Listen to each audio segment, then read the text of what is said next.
बड़ी कथा मुझे स्मरण में नहीं, पर वहां ऐसा वर्णन है कि जब पत्नी पतिव्रता होती है और पति पत्नी व्रत होता है, केवल एक, इसके अलावा कोई नहीं, मन में भी भावना आवे तो उसको इतनी योग्यता मिल जाती है कि वो अगर सूर्य को आज्ञा कर दें कि आज उदय नहीं होना है तो सूर्य उदय नहीं होगा उस दिन।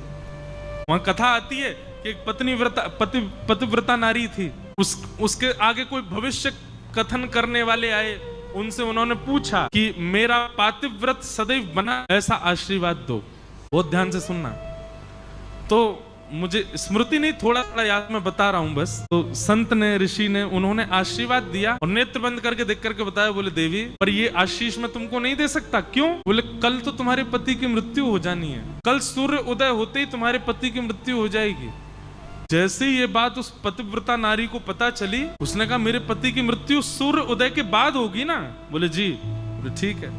एकांत में जाकर के बैठ गई और अपने ध्यान लगा करके समस्त ब्रह्मांड को आज्ञा कर दी, यदि मैंने अपने जीवन में अपने पातिव्रत धर्म का पालन किया है, अपने पति के प्रति पूर्ण भाव रखा, उसके अलावा कोई पुरुष दिखा है तो उसके प्रति भ्रातृभाव, पितृभाव या पुत्र भाव ही रखा हो, तो मेरे पातिव्रत बल से सूर्य उदय नहीं होने चाहिए, मैं अपने पति को मरने नहीं दूंगी।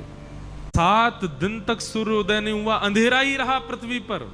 जब 7 दिन बाद वनस्पतियां नष्ट होने लगी, विषैली वायु फैलने लगी, लोग मरने लगे सूर्य के प्रकाश ना होने की वजह से, दूषित होने लगी प्रकृति, तब साक्षात ब्रह्मा जी को प्रकट होना पड़ा और प्रकट होकर के कहा क्यों कर रही हो ऐसा, अभी आज्ञा करो सूर्य को कि उदित हो। बोले पहले आप मुझे वरदान दो कि मेरे पति नहीं मरेंगे, तब दूंगे। ब्रह्मा जी को नियम बदलना पड़ा और आशीर्वाद दिया कि तुम्हारे पति को कुछ नहीं होगा, हम वचन देते हैं। तब उन्होंने सूर्य को आज्ञा दी कि अब प्रकट हो जाओ, तुरंत अंधियारा हट गया, सूर्य प्रकट हो।